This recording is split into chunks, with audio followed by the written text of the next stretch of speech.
Alright, hopefully that's set. That will work well. Alright, so Chloe, 15 years old, right? I appreciate you doing this, by the way. So what we've done on Chloe so far, she has just a minimal foundation, medium coverage. She has skin that is acne prone but is healing and getting better. Gorgeous, beautiful face. Amazing eyes and lips. So we're really bringing out her best features here. But we're going to talk today about the concept of contour, because contour is one of those things that people just don't understand. It is not blush, it is not luminizer, it is not any of that. Contour is the concept of sculpting and face and really shaping the face and creating shadow where we want it. Shadow, of course, darkness recedes. So we've sort of started on the one side. And again, just powder foundation, little nude lip color. Go ahead and close your eye. Just a very beautiful, soft gold tone. A little bit of matte finish shadow in the crease.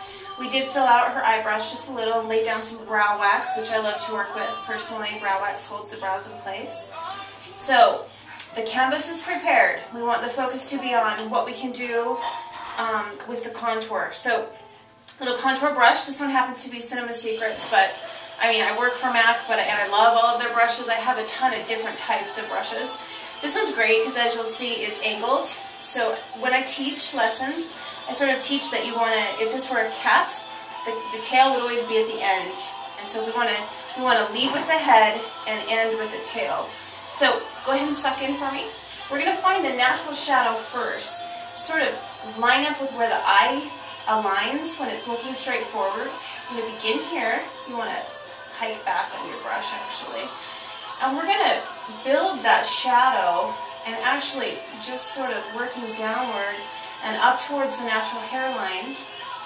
We can create this sinking effect with the shadow, knowing that that darker color will actually create a sinking effect. And as that occurs, naturally, we get this popping of the cheekbone. Now, key to contour is blending. So much of makeup is about the blending. In the business, I know in school they taught us the concept of hard lines, also in my art courses in college, but you want to make sure, and if you know, in a pinch you could just use a finger and blend out those lines, but I love this sponge. This is actually from Ulta. It's got so many cool things about it. I'll probably talk about it in one of my product faves, but as you can see, oh, and by the way, we're just using MAC bronzing powder as our contour product. You can see mine's almost gone. I've used it so much. I use it on brides. I use it just for lessons, for everything. But that just is going to create that sinking, and then we can go back in if we so choose and put a beautiful, color, a peach or a soft, rose tone, something through there on the apple of her cheek to give it that highlight. So let's go ahead and contour on the other side.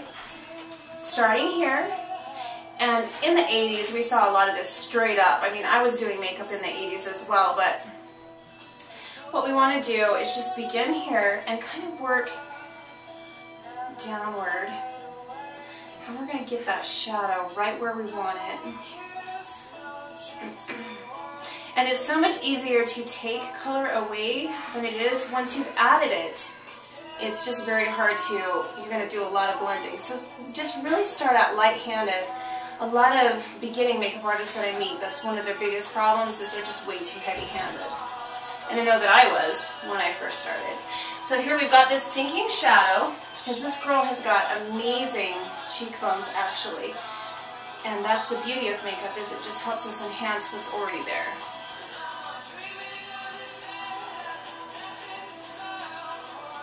Concept, so important. If you guys get nothing else, get the blending. Blend out that hard line.